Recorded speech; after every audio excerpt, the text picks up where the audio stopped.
Emil main 14 game di Palermo, Paes juga kemarin terakhir main game ke-14 juga di FC Dallas bersama MLS.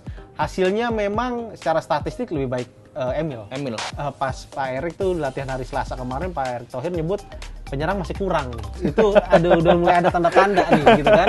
Nyari siapa lagi? Iya, nyari siapa lagi gitu kan. Dan memang kalau misalkan ditanya siapa sih kira-kira pengganti Lino, ya itu tadi tergantung Patrick mau main kayak gimana. Kalau mau main membongkar dari sayap, ya pilihannya ada di Egy, ada di Jakob gitu kan. Iya. Tapi kalau mau main penetrasi dari tengah, ada di situ, ada Vano Lipalu bisa di situ. Beckham juga, jangan lupa juga masih ada Ricky Kabuaya yang juga bisa main di tengah, Dewa juga geser juga ke saya, makanya. Halo sahabat Kompas, balik lagi sama saya Arga, video jurnalis harian Kompas, dan di sebelah saya Iksan Mahar, jurnalis harian Kompas. Nah, Mas San, kan kemarin-kemarin kalau kita bahas teknis timnas lawan Cina kan udah sering dibahas ya. Kita coba ngulik beberapa site yang mungkin belum orang tahu ya. Kayak kemarin contoh kan timnas hampir 1 pekan latihan di Bali. Tuh. Nah, ada hal menarik, Mas. Kemarin kalau nggak salah Emil tuh ada foto viral Emil pakai kacamata tuh. Bahkan ada yang bilang nih kacamata sama nggak sama yang dipakai Edgar Davids. Nah, iya. Atau kacamata renang. Nah, ini tuh kacamata yang dipakai Emil itu sebenarnya kacamata apa sih, Mas? Nah, gini, sebenarnya dalam teknologi kiper sekarang gitu kan, sebenarnya pakai kacamata tuh pertama kali dipakai tuh sama timnas Swiss. Ada pelatih kipernya yang sekarang juga jadi salah satu penasehat grup di pengembangan goalkeeper di UEFA, namanya Patrick Folletti, itu melatih timnas Swiss sejak 2011 dan dia ngenalin itu dipakai Jan Sommer dulu tahun 2017 pertama kali. Oke. Kiper Inter Milan sekarang ya. Yang nggak usah disebut lah, ntar ada yang komen kalah gitu kan, jangan sebut dulu. Juara tapi juara runner up. Iya.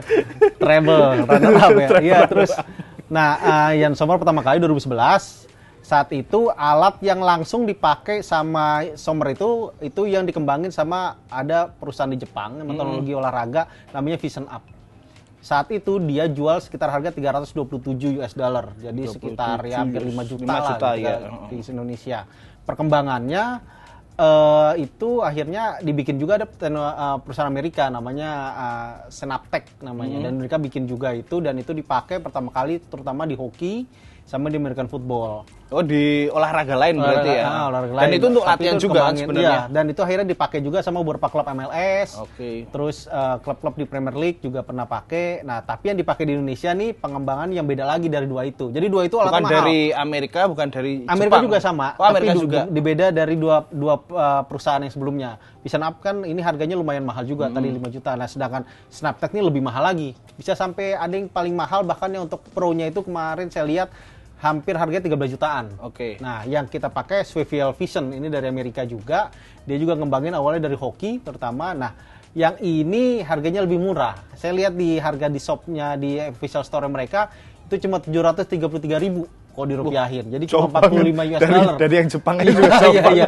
Awalnya gue kira juga jauh nih harganya mahal, tapi setelah gue perhatiin kok Emil pakainya ciri-cirinya beda. Akhirnya gue ketemu yang dipakai sama Manuel Neuer musim lalu, sama yang dikenalin, yang dibawa sama Fabian Ote, itu kiper baru, pelatih kiper barunya Liverpool di musim ini, yang bareng Arne Slot. Sebelumnya kan John Achenberg ya kan, Achenberg udah cabut sejak 15 tahun. Akhirnya Fabian Ote masuk musim ini. TC Juli tahun lalu di Amerika kiper-kipernya Liverpool pakai itu. Nah, strategi dan Swivel Vision ini mereknya, dan itu yang dipakai sama Emil.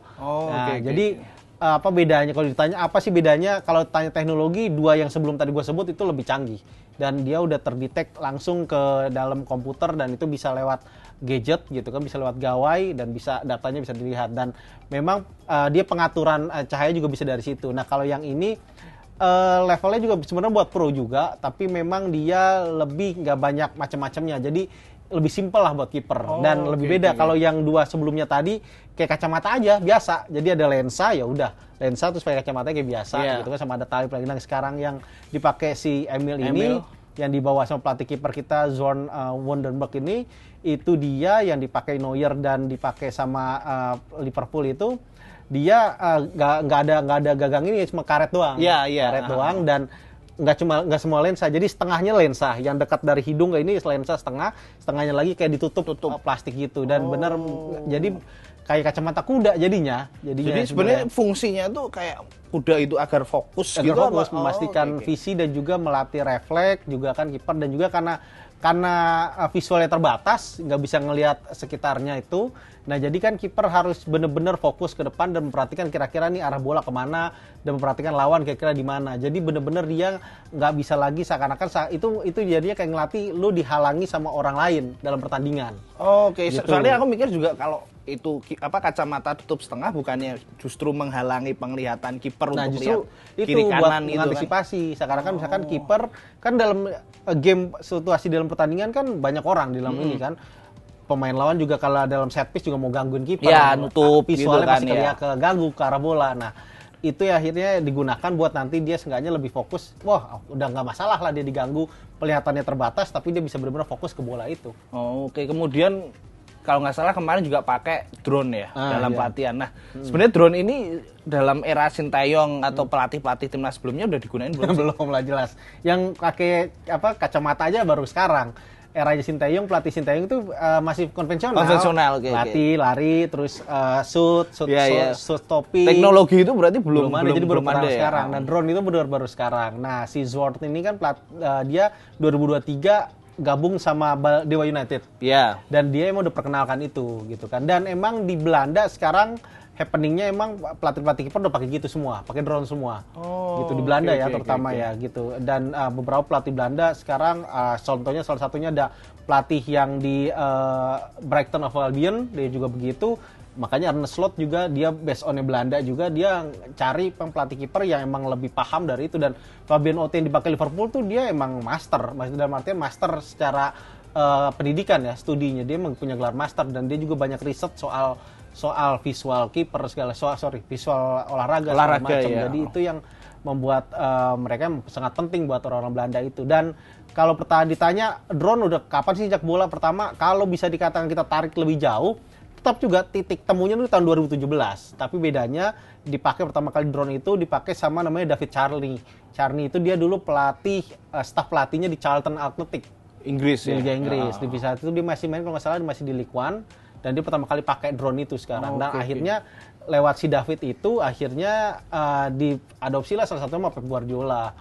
Gitu. Jadi secara spesifik kiper sebenarnya nggak drone ini, jadi lebih ke taktikal. Iya, kan karena tampilan dari drone itu luas ya, jadi bisa melihat. Jadi area view-nya kan lebih enak. Pemain ya. Pemain gimana, apa udah sesuai belum dia, terutama dalam shape formasi gitu kan. Kalau kiper lebih ke ngelihat gimana positioningnya dia, gimana teknik dia jatuh, udah tepat atau belum gitu kan. Bagaimana dia positioning, dan dimana terutama soal decision makingnya dia ketika ada bola one on one, terutama gimana dia harus nutup bola maju atau tetap bertahan. Terus juga begitu juga ketika dalam antisipasi set piece, bola mati di udara, apakah dia harus maju atau dia tetap nunggu di itu. Nah, dengan drone ini tuh ngebantu sebenarnya menganalisis gitu. Apalagi kan sekarang ada istilahnya teknologi namanya catapult yang taruh di belakang tuh, yang bisa nanti melihat pergerakan kiper dan juga mendetek seberapa bagus dia, seberapa sempurna dia nangkap bola, seberapa sempurna dia nepis, benar belum tekniknya. Nah, itu semua akhirnya yang mengkomunikasikan itu sekarang ada di timnas nih kita. Meskipun emang kalau dilihat dari jarak sejarahnya agak jauh ya, karena Swiss main 2017 dan Swiss pakai sejak 2017 top tier tuh, karena mereka selalu lolos di 3 edisi Piala Eropa terakhir. Lolos bahkan di 2 edisi terakhir quarter final. Piala Dunia pun selalu lolos 3 edisi terakhir gitu kan. Jadi memang secara manfaat nih lebih banyak manfaatnya nih buat ini. Dan juga kalau dilihat juga karena sekarang udah makin banyak yang pakai, harganya nggak semahal kalau Indonesia seandainya pakai dulu di 17, berarti eranya Luis Mia misalkan dengan Eduardo Perez yang sekarang pelatih Persebaya, pakai pasti lebih mahal. Sekarang harganya, lebih sekarang terjangkau dan juga banyak teknologi penunjangnya juga yang bisa bantu jadi lebih ekonomis. Ya meskipun sekarang di kita kan baru Emil pakai ya, atau setidaknya hanya baru kiper utama lah yang pakai, kiper cadangan masih belum berlatih pakai itu. Tapi seenggaknya ya ini awal baik lah buat kita ngubah cara berlatih kiper, dan semoga aja nanti lawan Cina dan lawan Jepang kelihatan hasilnya. Berarti terlihat juga ya perbedaan antara era STY sama Patrick Kluivert terutama dalam latihan sport ini. Sport science ya. Kemudian kita geser Mas. Nah, Emil bakal starter nih setelah Paes kena akumulasi 2 kartu kuning ya. Benar-benar. Nah, potensinya gimana? Soalnya kan Emil tuh kadang aku ngelihatnya kan dia dulu pernah masuk timnas Itali. Ya junior ya. Junior ya, terus sempat kiper junior di Juve. Terus Inter. Terus sekarang berakhir di Como. Ya, Palermo. Dan dipinjamin ke Palermo. Nah, itu sebenarnya apakah Emil masih oke aja nih nantinya untuk jadi kalau kan dulu awal tahun kemarin kita sempat bahas juga ya ketika Emil baru naturalisasi gimana sama Paes dibandingin ya gitu kan. Saat itu sebenarnya agak kurang fair kita menilai karena Emil baru datang ke Palermo, Paes juga saat itu sebelum bulan Maret kan belum mulai juga Liga Amerika. Tapi sekarang mereka datang di bulan Juni ini datang ke Jakarta dengan modal yang sama-sama main 14 game di klub masing-masing. Emil main 14 game di Palermo, Paes juga kemarin terakhir main game ke-14-nya juga di FC Dallas bersama MLS. Hasilnya memang secara statistik lebih baik Emil. Lebih baik Emil. Apa perbandingan gini? Satu, kita nggak usah lihat dulu individunya, kita lihat liganya. Serie B secara permainan dan kualitas, meskipun secara ranking nilai segala macam, nilai brand masih di bawah MLS, tapi secara kualitas masihlah Serie B masih lebih jauh masih di atas MLS gitu kan. Secara kualitas permainan, begitupun juga intensitas pertahanan segala macam dan penyerangnya juga lebih bagus meskipun MLS ada Messi gitu kan. Itu kan Messi yang udah berbeda dengan Messi 10-15 tahun yang lalu. Messi yang masih sempat bawa Piala Dunia ke Argentina. Setelah itu ya. Nah, jadi itu dan catatannya Emil itu 13 clean sheet. Paes cuma 2. Dengan lawan yang notabene nggak seketat di Eropa. Hanya 2 dia. Terus kalau kita lihat rata-rata save, Emil tuh persentase save-nya tuh 71% per game. Dan dia catatan kurang lebih 3,4 save per game. Sedangkan Paes, Martin Paes itu hanya 62 save per game. Rata-rata cuma 1,7, nggak sampai 2 lah dia save per gamenya. Berarti jauh ya sebenarnya perbandingannya. Jadi memang kelihatan di sini mulai timpang di sini kan. Dan emang melihat juga kalau dari sisi distribusi kan kebetulan pelatih Peter Clifford kan kipernya suka build up gitu kan. Nah dari sisi build up juga sebenarnya dari sisi akurasi operan yang per gamenya lebih banyak Emil. Emil tuh bikin sekitar ada sekitar 23 operan akurat per game, sedangkan si Paes hanya sekitar 14. Jadi memang timpang jauh gitu kan. Dan kalau sudah dikatakan Palermo juga sebenarnya mainnya nggak banyak build up juga dari bawah, lebih pragmatis,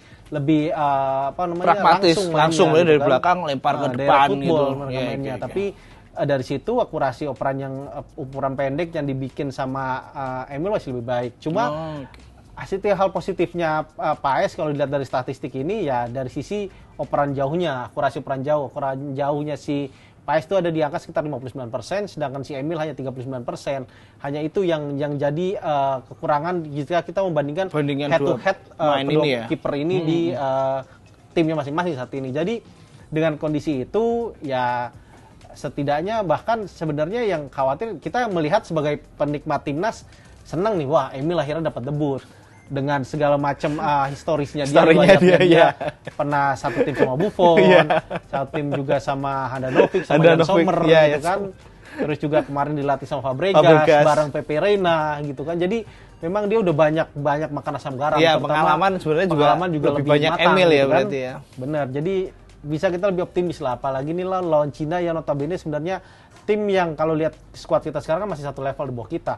Kita punya skuad nomor 6 termahal di Asia, sekitar 600 miliar nilai skuad kita, Cina cuma 200. 3 kali lipat kita lebih mahal dibanding mereka. Jadi secara kualitas sebenarnya kita ada di atas mereka. Dan tugasnya Emil nanti ya gimana dia mengantisipasi ketika fast break, tidak kecolongan, gitu. Jangan sampai satu shoot satu gol gitu kan. Ya harus sebagus mungkin Emil bisa mengantisipasi. Ya apalagi yang match sebelumnya yang di Cina kan kita fast break semua, counter semua kan, gol dari Cina. 2 peluang counter itu yang pertama akhirnya ada kesalahan dari sepak pojok ya kan. Yang kedua benar-benar si Zhang Yuning itu benar-benar nggak manfaatkan fast break kita gitu kan. Nah, tadi di sektor pertahanan. Nah, sebenarnya yang patut kita kritisi ada di sektor penyerangan. Kita ngelihat ada Ole, ada Marceng, kemudian ada Struijk. Para pemain ini sebenarnya gimana sih sebelum masuk ke timnas ini riwayat mereka tuh? Ya, lumayan. Kalau Ole sebenarnya lumayan bagus ya. Dia Ya, meskipun nggak starter, tapi beberapa kali dapat menit bermain. Lino juga setelah main di Piala FA pertama, akhirnya main championship juga kemarin dia di game terakhir yang dimasukkan sudah tidak menentukan sebenarnya buat Oxford, tapi lumayan dia main. Nah, catatan gue tuh justru di Rafael Struijk ini yang nggak kelihatan ada peningkatannya setelah dia gabung ke Brisbane Roar. Harapan kita kan setelah dia di Ado Den Haag dipinjam ke Brisbane ada perbaikan permainan, terutama peningkatan lah dari paling nggak lulusan Belanda gitu kan. Terus waktu bermain juga nggak ada kan dia kan terbatas, bahkan dia di game terakhir 5 game terakhir bersama Brisbane sama sekali nggak ada di bangku cadangan pun enggak gitu kan, beberapa kali masuk line up tapi juga nggak dimainin. Jadi memang ini masalah juga buat Rafael, apalagi kita lihat kemarin di akhir tahun lalu di Piala AFF harapannya dia bisa ngegendong timnas yang rata-rata usianya U22 saat itu di turnamen terakhir Sintayong, ternyata dia juga nggak bisa bikin gol. Bikin shoot pun juga hanya di game terakhir ketika Filipina. Terus banyak-banyak gestur-gesturnya yang nunjukin bahwa dia nggak ada, gue bisa katakan nggak ada perkembangan signifikan dalam setahun terakhir sejak kita melihat dia di Piala Asia U23. Piala Asia U23 misalkan ketika dia bikin gol spektakuler, atau Oktober tahun lalu lah ketika gol lawan Bahrain gitu kan. Abis itu relatif stagnan karirnya dia gitu kan, dan itu yang jadi alarm juga buat kita. Makanya kemarin pas Pak Erik tuh latihan hari Selasa kemarin, Pak Erik Thohir nyebut penyerang masih kurang nih. Itu udah mulai ada tanda-tanda nih gitu kan. Nyari siapa lagi? Iya, nyari siapa lagi gitu kan. Dan memang secara komposisi kalau misalkan Ole-nya bermasalah, nah semoga kita berharap Ole fit aja tetap fit gitu kan. ya. Setidaknya sampai nanti misalkan kita lolos sampai putaran keempat, main di bulan Oktober nanti 2 game yang main secara dekatan dia tetap fit. Nah, penunjangnya ini kan jadi masalah nanti ketika kita lawan Cina, Marceng nggak ada. Lino nggak ada, Ragnar Orotmangon nggak ada gitu kan. Ini tentu jadi masalah juga gimana Patrick mencari alternatif. Dari segi kualitas sebenarnya nggak usah khawatir gitu. Gue merasa nggak usah khawatir. Kita punya Egy Maulana Fikri, pemain tersubur lokal di Liga 1, 11 gol, 8 assist gitu kan. Nomor 2-nya pemain lokal tersubur ada juga di situ Yakob Sayuri dengan 10 gol dan 4 assist gitu kan. Dan secara permainan juga lumayan bagus. Ada juga Beckham Putra yang terbukti punya mental juara gitu kan, bantu Persib dengan 4 gol dan 6 assist-nya untuk bawa Persib back to back champion di musim ini, dan dia bikin gol krusial lawan tim-tim yang sebenarnya secara materi sangat kuat dan juga musuh bebuyutannya Persib. Ada Persija saat itu, ya, gitu kemarin kan. Di Patriot. Bener, main di Patriot dia bikin gol, terus ditambah lagi dia juga bikin gol ketika nyamakan kedudukan lawan Bali United. Akhirnya Persib bisa comeback, dan itu jadi momentum penting Persib untuk segel gelar juaranya jauh sebelum musim berakhir gitu kan. Dan jadi punya mental juara di sini. Jadi gue melihat tergantung nanti Patrick mau main gimana, karena Cina rata-rata dia hanya kuasai bola 25% per game di 4 game away-nya di putaran ketiga ini. Jadi tentu dia butuh pemain yang nggak cuma bisa distribusi bola, tapi juga pemain yang berani menusuk improvisasi gitu, membongkar pertahanan Cina yang bakal main rapat gitu kan. Jadi jelas. Pemain seperti Yakob, Egy itu juga penting tuh, bisa buat geser juga, dan Beckham pun juga bisa gitu. Jangan lupakan juga kita masih punya ada Stefano Lillipali yang sebenarnya gue masih agak ragu dia bisa main sejak menit pertama. Karena kemarin baru cedera panjang dari Februari, baru main lagi kemarin 2 game sebagai pengganti di Borneo, dan sekarang meskipun kemarin main TC di Bali lumayan cukup baik, dia main TC internal bikin 2 gol dari skor yang 4-3 saat itu, dan tapi dari sisi ini ngelihatnya gue ngerasa Vano punya peluang jadi sepersap nih buat kita ketika Cina udah mulai lelah, baru dimasukin gempur terus ya, dengan pengalamannya dia, dengan bisa dikatakan insting golnya dia juga mesti baik, bisa juga peluang jadi sepersap nanti babak kedua. Dan kalau misalkan ditanya siapa sih kira-kira pengganti Lino, ya itu tadi tergantung Patrick mau main kayak gimana. Kalau mau main membongkar dari sayap, ya pilihannya ada di Egy, ada di Yakob gitu kan. Tapi kalau mau main penetrasi dari tengah, ada di situ, ada Vano Lillipali bisa di situ. Beckham juga, jangan lupa juga masih ada Ricky Kabuaya yang juga bisa main di tengah, Dewa juga geser juga ke saya. Makanya, jadi opsinya banyak. Opsinya masih banyak, jadi menurut gue nggak usah khawatir. Jadi inilah di sini kita akan melihat, kita akan menguji gimana tangan dinginnya Patrick Kluivert lah. Sebenarnya untuk pemain banyak ya, tinggal pilihannya aja nih. Bagaimana Patrick ngotak-ngatik dan bisa bantu pemain ngeluarin kemampuan terbaiknya kan lawan Cina nanti. Nah, geser lagi nih. Kan Senin malam timnas Cina datang nih. Nah, ada yang menarik tuh. Jadi PSSI-nya Cina, namanya apa sih PSSI-nya Cina? CFA. CFA. Football Association. Iya. Tapi jangan nanya bahasa Cinanya, bahasa Inggrisnya gue tahu. Yang resmi di FIFA CFA sebutannya. Oh ya resmi. Nah, ketua CFA sama wakil CFA-nya tuh ikut mengantar lah Cina sampai ke Indonesia. Betul. Ini tujuannya apa sih kalau Mas Aniat tuh? Memang di hari terakhir mereka latihan, tanggal 1 kemarin itu, kan mereka TC-nya tuh di Shanghai. Iya. Jadi mereka membagi 2 TC. TC pertama tuh sebagian pemain dikumpulin sejak awal Mei, terus habis itu mereka baru kumpul benar-benar 2 minggu terakhir, gitu kan. Dan memang ngelihat memang ini sebenarnya kayak pressure juga buat Branko Ivankovic. Kenapa? Karena kan mereka juga sebenarnya punya ambisi juga lolos ke putaran keempat gitu kan, dan kalau kalah di Indonesia ya udahlah, sirna lah harapannya tutup mereka. ya, Makanya Zhu Fei itu presiden Asosiasi Sepak Bola Cina tuh lihat langsung, nontonin kemarin di Shanghai terakhir sampai dia yang akhirnya ngikut juga di sana. Bahkan otoritas pemerintah Cina juga katanya udah ada perwakilan juga bakal nonton besok gitu kan, dan sekitar 1.500 sampai 2.000 jatah supporter away juga diambil sama Cina. Jadi memang ini nunjukin bahwa mereka serius nih ngadepin Indonesia, meskipun dia tahu Indonesia sekarang sudah berbeda dengan Indonesia beberapa tahun yang 21 tahun lalu ketika mereka ngalahin Indonesia di kualifikasi Piala Dunia 2002 gitu kan. Di GBK juga kalah kita 2-0 saat itu, dan saat itu Cinanya yang lolos Piala Dunia. Pertama kali ini berarti 2002 Jepang Korsel ya. Lu pertama kali lolos Piala Dunia dan masih satu-satunya sampai sekarang. Dan itu jelas berbeda sekarang gitu kan. Kita yang lebih di atas angin, kita di atas sekarang diunggulkan, lebih diunggulkan. Nah, tapi kita tentu nggak bisa lagi nganggap remeh Cina, karena ya itu tadi dukungan yang banyak, support yang bisa dikatakan lebih maksimal lah ya dibandingkan terakhir game away mereka lawan Arab Saudi misalkan, atau melawan Jepang terakhir juga. Dan ini kelihatan mereka lebih totalitas, meskipun memang mereka agak pincang nih karena Wulei striker utamanya juga nggak main karena cedera. Terus pemain cetak gol pertama ke gawang Indonesia, Behram Abdul Weli juga nggak main gitu kan. Bahkan ada Lee Junsi itu top asisnya mereka di Liga Cina sekarang, yang top lokal asis 5 asis mereka, dia juga nggak main, nggak dipanggil juga sama Branko Ivankovic. Jadi meski begitu tapi mereka juga masih punya banyak pemain hebat. Tadi kayak ada Zhang Yuning ya, Nunesnya Cina ya disebut. Terus ada juga Wang Yudong, itu umur 18 tahun, sekarang dia jadi pemain lokal tersubur di Liga Cina dengan 8 gol dan hanya selisih 1 gol dari top skor sementara pemain asing. Dan dia juga udah punya pengalaman main sama tim Indonesia karena dia main kemarin lawan Zhejiang, ketemu Persib di Liga Champions 2. Jadi memang, dan dia disebut, orang Cina menyamakan dia fenomena baru lah, mirip-mirip Lamine Yamal di Spanyol.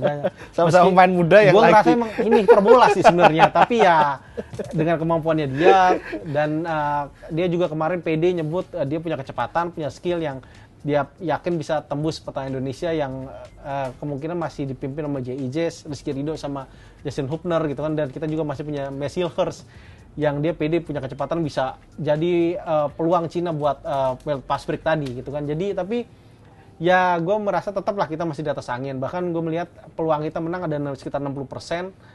Kalau kita bisa maksimalkan peluang sebanyak yang kita kemarin bikin di Bahrain, lawan Bahrain, ya minimal unggul 2 gol sebenarnya nggak minimal lah yang bisa kita dapat ketika lawan Cina besok. Nah, terakhir nih, kalau prediksi menang pasti menang lah ya. Ya. Terus kira-kira siapa yang ngegolin tuh?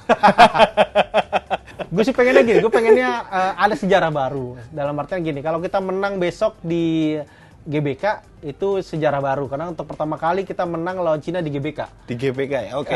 Dalam sejarah kita ketemu Cina di partai kandang di Jakarta, belum pernah. Kita baru sekali menang lawan Cina dari 3 pertemuan, tahun 57 di kualifikasi Piala Dunia 1958. Itu bapak saya aja belum lahir. Itulah makanya.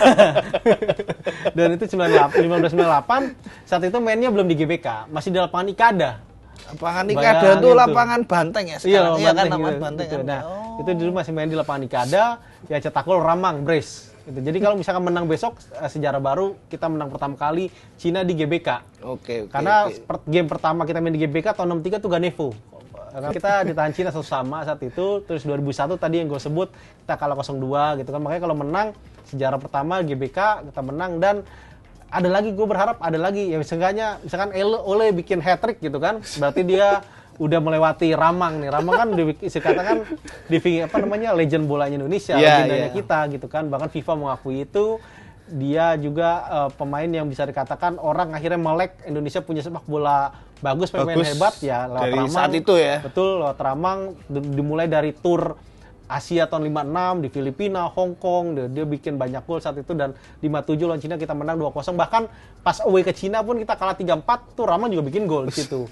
Jadi memang nih pemain yang kalau bisa misalnya besok Oli bikin hat-trick ngelewati Ramang, ini wah, bisa ada penerusnya lah ya. Ada penerusnya. Apalagi gitu.